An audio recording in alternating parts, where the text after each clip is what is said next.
Let's mic देश का मिजाज ईस्ट।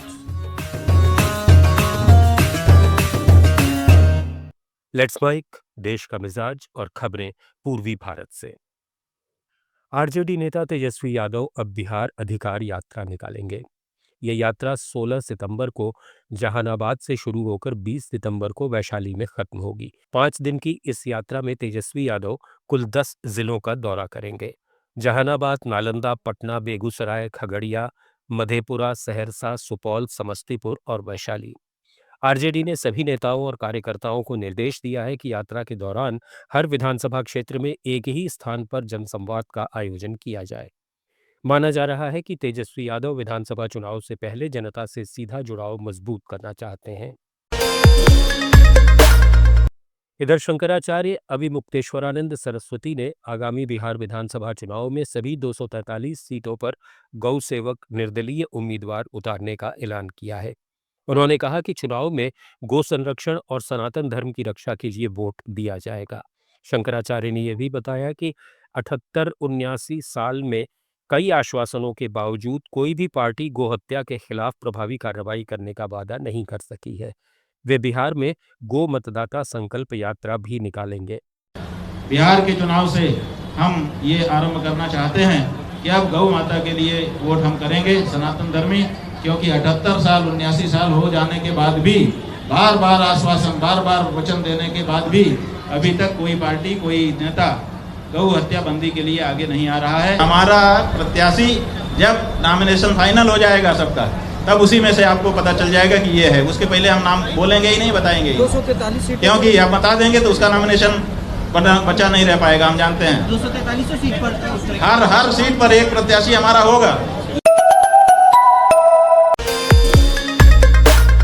बिहार के पटना में पूर्णिया से निर्दलीय सांसद पप्पू यादव ने प्रधानमंत्री मोदी के मणिपुर दौरे पर कहा कि सब गंवाने के बाद प्रधानमंत्री मोदी को मणिपुर याद आ रहा है। मणिपुर की बेटी तड़पती रही, तब इन्हें मणिपुर याद नहीं आया। ये सामाजिक वातावरण को सही नहीं होने देते। जब तक कांग्रेस रही तब तक पूरा देश एक रहा है, और जब से आप आए तब से देश में आंतरिक झगड़ा बढ़ता गया। ये सही नहीं है। छत्तीसगढ़ की कुख्यात नक्सली कमांडर किशन जी की पत्नी सुजाता ने तेलंगाना में समर्पण कर दिया है। उस पर 1 करोड़ रुपए का इनाम था और उसकी गिनती टॉप रैंक की महिला नक्सलियों में होती थी। नक्सली संगठन में आयरन लेडी के नाम से मशहूर सुजाता नक्सलियों की सेंट्रल कमेटी की सदस्य और दक्षिण सब जोनल ब्यूरो की इंचार्ज थी। लंबे समय तक वो बस्तर इलाके में कई बड़ी वारदातों में शामिल रही और कुख्यात नक्सली हिडमा को ट्रेनिंग देने वाली भी बताई जाती है।